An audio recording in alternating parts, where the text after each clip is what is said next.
All right, now we're talking full coverage. You say that term is a bad word. What do you really mean by that? It's a bad word.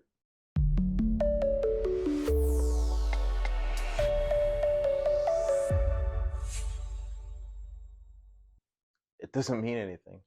It's actually worse than a bad word because it gives you a false sense of security that it doesn't provide.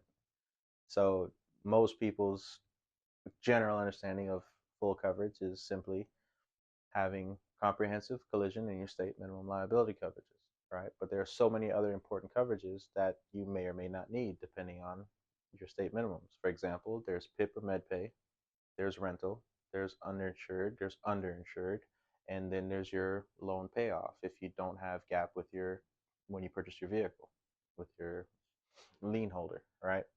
So most people's general understanding, like I said, is just that they're going to protect their own vehicle, right? So they have comp and collision, they just know that their vehicle will be repaired. However, where generally that term just really falls short and really hurts people is the liability portion. Now we'll make another video that goes deeply into liability. However, the quick way of putting it, just to make a point, is that if I ask you what's the most expensive vehicle you drove by today, all right, if that vehicle costs more than the state minimum of $25,000 in Arkansas, that you're declaring that you're prepared to pay anything over that amount to make that person whole if you total that vehicle. Now, that's an extreme example, but I've worked so many claims where full coverage just wasn't full. All right. And so it's a bad word around here, right? It's better to go into the coverages and understand what you have and what you need and what you have to protect. All right. So at HCIH, we want to make sure our clients are protected. We want to make sure you understand what you have, what it covers, and what you're prepared to cover out of pocket.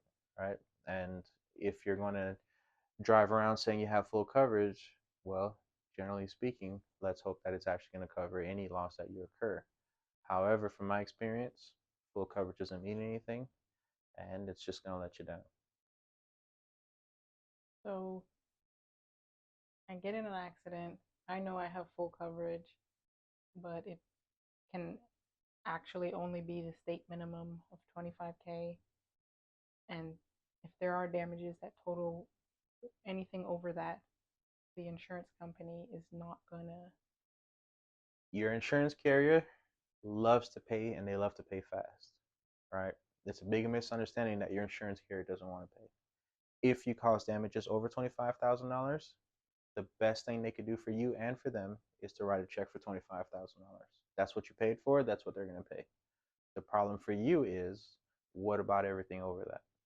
Are you prepared to pay for that out of pocket? Are you prepared to lose that from your home equity or any other sources of income?